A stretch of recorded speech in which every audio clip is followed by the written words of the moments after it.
Y pendientes de la ONU, pendientes también de la escalada en Ucrania, vamos a mirar al presidente electo de Estados Unidos, vamos a mirar a Donald Trump. Ayer comparecía desde Mar-a-Lago, hora y media, en la que repasaba la actualidad internacional, pero sobre todo ponía énfasis en el conflicto en Ucrania, decía que hay demasiadas bajas, decía básicamente que está siendo una carnicería y que hay que terminar esto cuanto antes. Decía que Zelensky quiere que negociar, básicamente, ¿no? Dice que quiere negociar, pero que tampoco le queda otra opción. Te quiero preguntar por esto, Eduardo, ¿cómo valoras la comparecencia de ayer por parte de Donald Trump y también qué opciones tiene de alcanzar un acuerdo, un alto el fuego en este contexto, ¿no? Con esta escalada? Bueno, esta es una pregunta perfecta para un diplomático de carrera, que no es mi caso, ¿no? Pero este tipo de mensaje es un aviso de que no puede permanecer indiferente a los hechos y que está decidido a intervenir en la zona una vez que alcance el poder. Y se lo ha dejado muy claro a Zelensky, ¿no? Puede ser todavía más explícito, sin duda, si no hay una respuesta favorable a estas palabras que ha expresado, pues ese lenguaje diplomático subirá.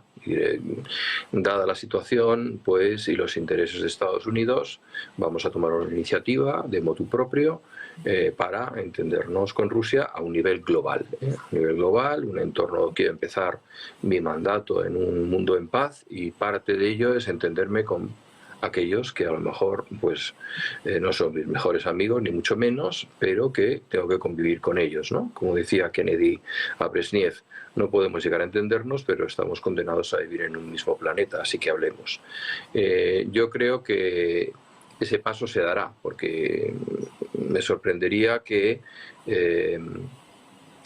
Ucrania no diese otra respuesta que fuese la callada por respuesta a estas declaraciones de Trump. Es decir, cuando ya sea presidente, hablamos, señor Trump. Yo creo que está jugando sus últimas cartas antes de que Trump asuma el poder en enero, el 21 de enero, ¿verdad?, para ver si realmente se puede hacer algo más en el terreno militar y en el terreno de las amenazas para tener una posición mejor a la hora de negociar y que se les tenga en cuenta. Importante. Bueno, pues pendientes de estas negociaciones, de estas últimas cartas que está jugando Ucrania y sobre todo de las palabras de un Donald Trump que es tajante y que además venía a decirle ayer a Ucrania, a Zelensky, que se olviden de los territorios ocupados, básicamente que no los van a recuperar. José María, te quiero preguntar por esto, ¿cómo valoras las declaraciones de ayer de Donald Trump y qué papel va a tener o puede tener en este acuerdo de alto el fuego? Sí, bueno, si aplicamos el principio empresarial, ¿no?, para llegar a un acuerdo entre dos terceras partes, es apretar al eslabón más débil, ¿no? O sea, obviamente el eslabón más débil es Zelensky. Un país con menos recursos, un país más pequeño, más dependiente de la ayuda exterior y un país que lleva sufriendo el conflicto en sus fronteras desde el año 2022. Aquí yo creo que va a ser la clave, porque aquí se puede romper la baraja y hay un escenario que nadie está contemplando, que es que Zelensky continúe con el apoyo incondicional de países como Polonia o países como Francia y la Unión Europea, que acaba, por cierto, ayer mismo acaba de aprobar el 15 paquete de sanciones, un paquete soft, bajo la presidencia húngara. No hay grandes sanciones, pero sí que se espera un 16 paquete de sanciones mucho más contundente bajo la presidencia polaca en enero, que empieza el 1 de enero del año 2025.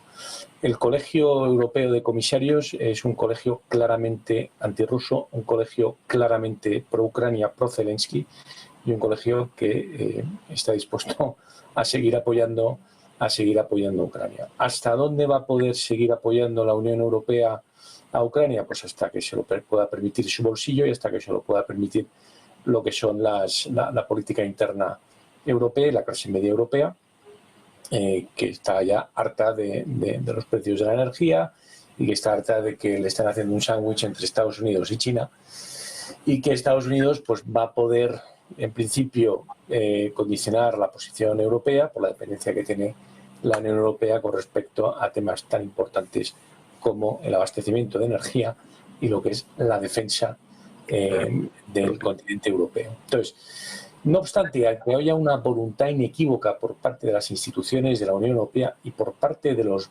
líderes de las potencias más importantes de la Unión Europea de continuar con ese apoyo incondicional a Ucrania, incluso de levantar la apuesta y dar todavía más apoyo logístico, más apoyo militar, incluso elevando el lenguaje y hablando de esas fuerzas de choque, hablando de desplegar divisiones francesas o de intervención rápida en territorio ucraniano.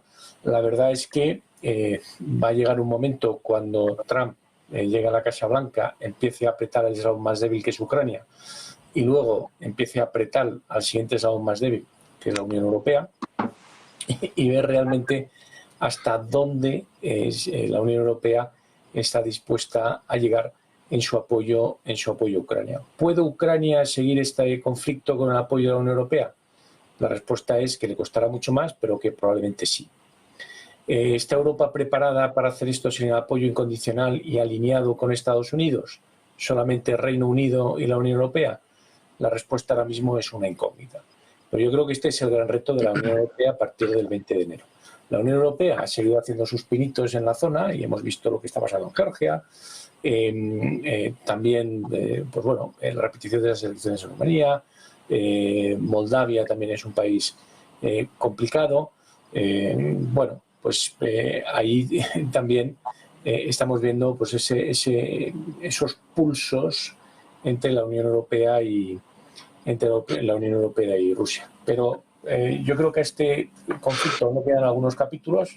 Hay quien decía que si Trump ganaba las elecciones, esto sí se iba a resolver incluso antes de que llegara a la Casa Blanca. Ahora estamos todos esperando a que llegue a la Casa Blanca. El conflicto no ha hecho más que escalar por dos motivos. Primero, porque todo el mundo sabe que nada demasiado grave debe pasar antes del 20 de enero, porque el 20 de enero puede estar la solución. Y por otro lado, porque ambas partes están agotadas y creen en ese alto el fuego, pero quieren llegar a ese alto el fuego de la mejor forma y con más cartas en la mano posible. Ahora bien, Donald Trump siempre empieza en sus negociaciones, como se llevan a cabo las negociaciones del sector privado, con una apuesta muy firme o con una oferta muy baja, para luego ir subiéndola poco a poco. Entonces, su principio de acuerdo con Zelensky es: oye, olvídate de todos los territorios que están ahora bajo control ruso, olvídate de Crimea, y a partir de ahí empecemos a negociar. Pues obviamente es una posición muy mala para Zelensky.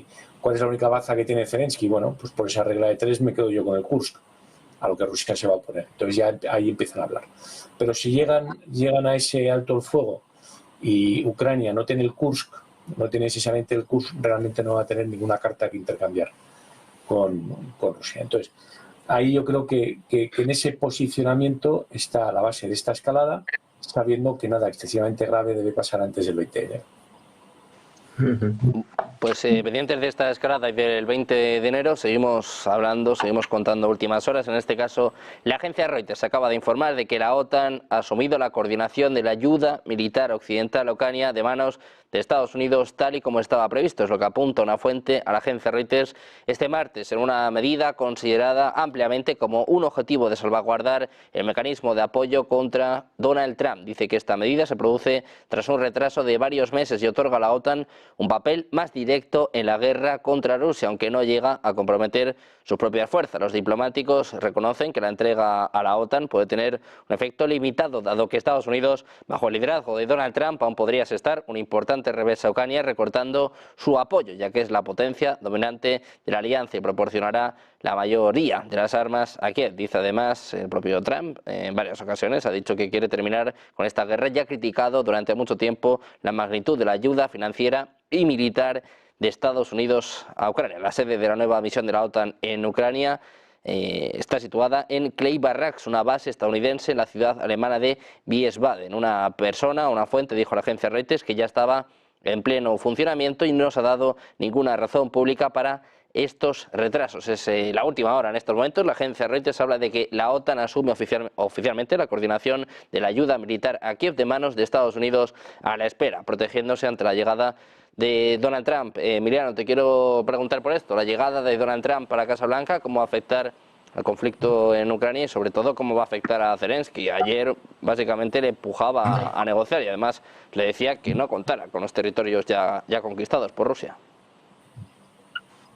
Pues si hablamos en términos empresariales, Donald Trump es el CEO, pero tiene una serie de accionistas a los que tiene que dar respuestas. Entonces, me parece también muy complicado para él llegar a una mesa negociadora, negociarlo bilateralmente sin Ucrania con Putin y hacer lo que Putin quiere, quedarse con los territorios ya conquistados, que Zelensky desaparezca del mapa político ucraniano, que pongan a un títere y por lo tanto no es una negociación ni es un cese al fuego, es una capitulación bajo las pretensiones rusas. ¿Qué significa esto? Que necesita a un cómplice tonto, y no sé, y espero que no sea así, que Zelensky, por muy presionado que se sienta por Trump, acceda a ser el títere de Trump diciendo no, si te tenemos en cuenta, pero esto lo vamos a negociar entre los dos mayores, que somos Estados Unidos y Rusia, y tú te vas a tener que conformar con lo que nosotros negociemos.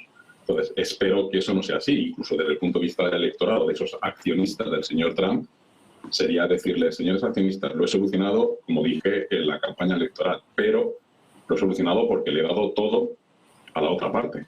Eso no es una negociación, eso es, usted se queda con todas sus pretensiones, con todo lo que usted quiera, y yo ya me evito pagar 60.000 millones al año de dólares en ayuda militar, sin tener en cuenta que, de nuevo, hay que insistir que esas 60.000 millones no van directamente a las arcas ucranianas, sino que van a empresas norteamericanas que son las que suministran el armamento a las tropas ucranianas. Entonces, desde el punto de vista de ese Make America Great Again, sería una pérdida para la industria armamentística norteamericana y para otros servicios conexos con la industria armamentística. Entonces, yo espero que Zelensky de tonto no tiene un pelo, hasta ahora ha demostrado que no tiene de tonto un pelo, y que no se deje ser la marioneta de Trump diciéndole, no, tú me acompañas, nos hacemos la foto, pero aquí quien hablamos somos papá y mamá, porque eso no va a ser aceptado. De hecho, ayer el exministro de Exteriores Kuleva lo dejó clarísimo, dijo, la sociedad ucraniana no va a aceptar un cese al fuego, una negociación, como lo queramos llamar, donde implique una renuncia a la soberanía y a la integridad territorial de Ucrania. Es decir,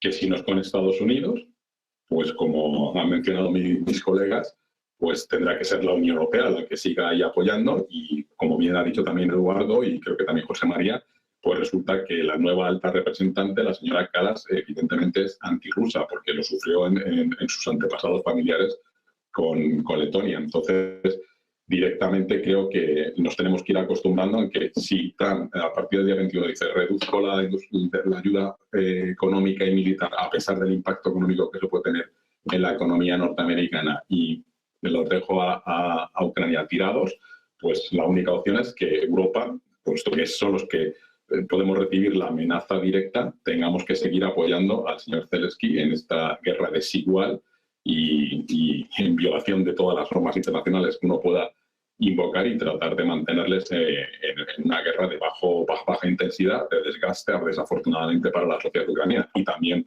para las familias rusas que mandan o que captan a sus hijos para un frente donde mueren como chinches. Y porque ya no solamente sería Ucrania, es que luego viene Moldavia, y después de Moldavia veremos qué otra ocurre. Y bueno, y Georgia, que como sabemos ahora mismo han nombrado un nuevo presidente que es totalmente prorruso y que ha retirado la candidatura. Es decir, es que si no hacemos algo, pues se volverá a reconstruir el imperio con la visión zarista que tiene el señor Putin, y volveremos a entrar en una dinámica de Guerra Fría, donde los principales amenazados somos los países europeos fronterizos con Rusia, y especialmente las tres repúblicas bálticas y Moldavia, que también es candidata a la Unión Europea. Es decir, que espero que probablemente sea la intención de Trump, pero espero que Zelensky no se deje manejar y que busque otras alternativas, y la única alternativa que tiene es Europa, cueste lo que cueste.